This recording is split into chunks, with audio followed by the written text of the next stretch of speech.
वहीं पूरे देश में भारतीय जनता पार्टी के द्वारा अपने 7 साल के पूरे कार्यकाल का जश्न मनाया गया और संक्रमण के दौर को देखते हुए इस जश्न को सेवा दिवस में तब्दील किया गया, जिसके साथ ही अब यह राजनीतिक महकमे में हलचल मचा रहा है। इसी दौरान प्रदेश कांग्रेस ने चुटकी लेते हुए बीजेपी पर तंज कसा है कि केंद्र में पीएम नरेंद्र मोदी की सरकार के 7 सालों का कार्यकाल पूरी तरीका से नकारा है, हानिकारक और देशवासियों के निर्णय निष्ठा साबित हुआ है। पिछले 7 वर्षों में भारतीय जनता पार्टी की सरकार, जिनकी सरपरस्ती माननीय मोदी जी कर रहे हैं, इस देश में महंगाई चारों तरफ चरम पर है। बेरोजगारी पिछले 43 वर्षों में सबसे निचले पायदान पर है। मध्यम वर्गीय और निम्न वर्गीय लोगों के ऊपर में करारा प्रहार है। भ्रष्टाचार चरम पर है और देश में अराजक स्थिति उत्पन्न है। अगर संविधान में ये व्यवस्था होती सरकार वापस बुलाने की, तो देश की जनता माननीय प्रधानमंत्री जी और मोदी जी की सरकार को 2 वर्षों में ही वापस बुला लेती। महामारी का यह आलम है कि अपने मन की बात कहना ये नहीं भूलते।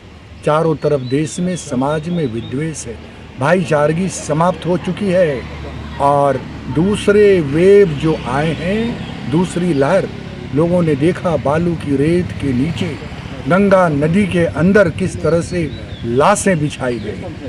चारों तरफ अराजक स्थिति है और प्रधानमंत्री जी यह स्वीकार करने को तैयार नहीं है। दुनिया कहती है, सारी इंटरनेशनल एजेंसियां कहती हैं कि दूसरे वेव के लिए प्राकृतिक नहीं आपदा है, बल्कि ये नरेंद्र मोदी कृत आपदा है, जिन्होंने बंगाल के चुनाव में कोरोना संक्रमण को फैलने और फूलने का अवसर दिया है।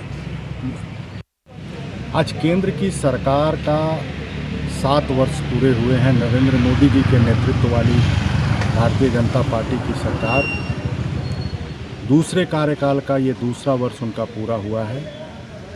7 साल देश की जनता उनको याद करेगी।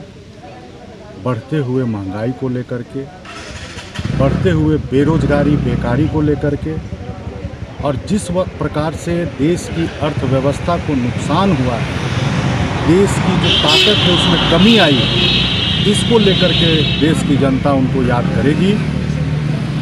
हमारे देश के युवा को ये उम्मीद थी कि उनको रोजगार मिलेगा, लेकिन आज जिस तरह से बेरोजगारी का दर बढ़ा है, जिस तरह से महंगाई बढ़ी है, ऐसा पहली बार देश के अंदर हुआ है कि पेट्रोल और डीजल भी 100 रुपये प्रति लीटर मिल रहे हैं, जबकि अंतर्राष्ट्रीय बाजार में इन सबों की कीमत। और इसी खबर पर अधिक जानकारी के लिए हमारे संवाददाता शुभम कुमार हमारे साथ लाइव जुड़ गए हैं। शुभम, बीजेपी का 7 साल का कार्यकाल पूरा हो चुका है और 7 साल पूरा होने के बाद वो जश्न मना रही है और उसका कहना है कि बीजेपी का 7 साल कांग्रेस के 60 साल से बेहतर है। वहीं कांग्रेस ने भी पलटवार किया है और कांग्रेस का कहना है कि वो हर जगह बीजेपी फेल है। शुभम। बिल्कुल सागर, कह सकते हैं प्रदेश कांग्रेस के प्रवक्ता आलोक दुबे ने ये गंभीर आरोप लगाए हैं। एक तरफ कल पूरे देश में जो भी अगर भाजपा शासित राज्य है, चाहे वो गैर भाजपा शासित राज्य हो, सभी जगहों पर सेवा दिवस के रूप में इस जश्न को मनाया गया। तमाम लोगों के बीच जागरूकता फैलाई गई कोरोना को लेकर के, टीकाकरण को लेकर के, लेकिन कहीं ना कहीं प्रदेश कांग्रेस को ये गवारा नहीं लगा और कई गंभीर आरोप लगाए। आरोप नंबर 1, सबसे पहला आरोप लगाया गया कोरोना की अगर बात करें तो कोरोना में पर्याप्त मात्रा में वैक्सीनेशन और कह सकते हैं दवाइयों की डोज की ऑर्डर नहीं दी गई थी, ये पहला आरोप था। दूसरा आरोप की अगर बात करें तो महंगाई, अगर सब्जियों के दाम की बात करें, पेट्रोल की बात करें, ऐसे कई चीज़ों की महंगाई के बारे में कहीं ना कहीं केंद्र सरकार को प्रदेश कांग्रेस की तरफ से घेरा गया। तीसरी बात करें तो बंगाल चुनाव को भी इस कड़ी में जोड़ा गया कि बंगाल चुनाव करने के दौरान कोरोना के संक्रमण में इतनी तेजी फैली थी। हालांकि सोचने वाली बात यह भी है सागर, माफ कीजिएगा नियाज, की जिस तरीका से जो मौजूदा परिस्थिति है कोरोना को लेकर के, अगर बंगाल चुनाव की बात कही गई थी कांग्रेस के द्वारा, तो ये सोचने वाली बात है बंगाल चुनाव में तो कांग्रेस भी उस चुनाव का हिस्सा थी, कांग्रेस भी प्रदर्शन कर रही थी, कांग्रेस भी रैलियां निकाल रही थी, तब कोरोना कहाँ गया था। बखूबी आरोप और प्रत्यारोप का सिलसिला राजनीतिक महकमे में देखने को मिलता है, लेकिन जिस तरीका से प्रदेश कांग्रेस के द्वारा उन तमाम मुद्दों को लेकर के केंद्र सरकार को घेरने का प्रयास किया गया है और यहां तक यह भी कह दिया गया कांग्रेस की तरफ से कि केंद्र सरकार नाकारी और निकम्मी सरकार है और खुद भारत के प्रधानमंत्री नरेंद्र मोदी देशवासियों के साथ छल कर रहे हैं। तो कई गंभीर आरोप लगाए गए हैं और इन आरोपों का कह सकते हैं भली भांति कटाक्ष और पलटवार भारतीय जनता पार्टी की तरफ से भी बखूबी देखने को मिला है। और भारतीय जनता पार्टी का यह भी कहना है कि अगर हमें देशवासियों का समर्थन नहीं मिलता तो शायद 7 साल तक भारतीय जनता पार्टी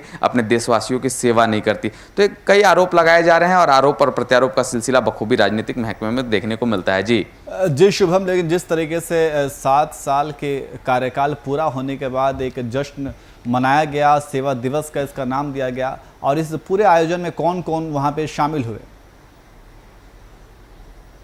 देखिए, अगर झारखंड के परिप्रेक्ष्य में बात करें तो झारखंड के प्रदेश अध्यक्ष दीपक प्रकाश और कई ऐसे महामंत्री आदित्य साहू, कई ऐसे लोग हैं जो लगातार अपने कह सकते हैं सेवा दिवस के रूप में अपने राज्यवासियों के बीच जाकर जागरूकता फैलाने की बात कर रहे थे और गरीबों के बीच में राशन की सामग्रियों का वितरण किया गया। लगभग राजधानी रांची महानगर में 4000 से ज़्यादा कार्यकर्ता ने रक्तदान किया, क्योंकि कोरोना के इस विकट परिस्थिति में रक्त की एक अहम भूमिका थी, उसको पूरा करने के लिए भाजपा के कार्यकर्ताओं के द्वारा किया गया। झारखंड के विभिन्न जिलों में खुद पूर्व मुख्यमंत्री रघुवर दास जमशेदपुर में अपने आवासीय कार्यालय से सभी लोगों को संबोधन किया, प्रधानमंत्री नरेंद्र मोदी को बधाई दिया कि उनका 7 साल पूरा हो चुका है। तो भारतीय जनता पार्टी सेवा ही दिवस और सेवा ही कार्य के रूप में झारखंड में भी देखने को मिली। और झारखंड की अगर बात करें, बिहार में, उत्तर प्रदेश में, सभी जगहों पर यह कार्य किया गया और कहीं ना कहीं राज्य की जनता के हित के लिए किया गया है। और राज्य की जनता के बीच खाद्य सामग्री से लेकर रक्त से लेकर तमाम चीज़ों को बांटा गया, मास्क बांटा गया, सैनिटाइजर बांटा गया, सभी चीज़ों का एहतियात बरतने को भी कहा गया, जागरूकता फैलाने की भी बात की गई और टीकाकरण का लाभ भी झारखंड वासियों को बताया गया। ये सब कहीं ना कहीं झारखंड के प्रदेश अध्यक्ष दीपक प्रकाश के नेतृत्व में हो रहा था। जी शुभम, बहुत बहुत शुक्रिया तमाम जानकारी के लिए।